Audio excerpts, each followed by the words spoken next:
Okay guys, now we're going to look at the Kimura from half guard. So I've got Nick here in my half guard. I can be using this knee shield here, and I've got these hands here which I'm going to use defensively or offensively. So if I'm going to attack with the Kimura, usually the first thing I try to get is wrist control. Yeah, I'm going to be attacking this arm with the Kimura. If I try to attack this arm, I'd be opening my back up. It's just not going to work. I'm going to get my guard passed. So I'm going to be attacking the far side arm with this Kimura.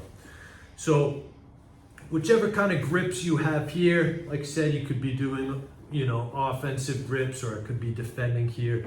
But I'm going to start with wrist control here. So I'm going to grab Nick's wrist, and usually what I'm trying to do when I'm setting up the Kimura, I'm going to try to use this wrist control to take his elbow away from his body, because that's what I'm going to attack. So when I decide I'm going to pull the trigger on this Kimura attack, I will push Nick's arm away from his body, which is hopefully going to expose his elbow.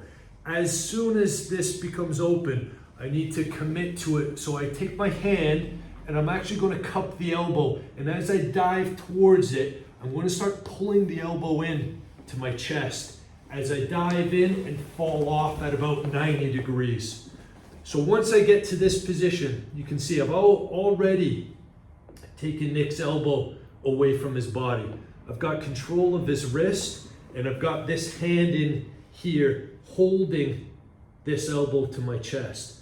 I can at this point squeeze his elbow in tight, switch to a figure 4 grip, and you can see I've got everything ready here to finish the Kimura. I'm also squeezing my legs.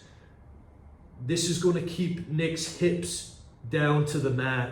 This pressure here with my left arm is important, because if I'm loose here, Nick's just going to posture up and I'm going to lose that Kimura. So I need to be strong here, hold this nice and tight into my chest, and I'm just, with this figure 4 grip, I'm just going to move my whole body up here until I get the tap. So one more time, quickly, playing half guard. Yeah, I get my wrist control, and I'm going to dive in, pull it in to my chest, then I'll make that switch. Yeah, so I've got control of his wrist, his elbow, tight on his shoulder, squeezing my legs to keep his hips in place, and switch to get the finish.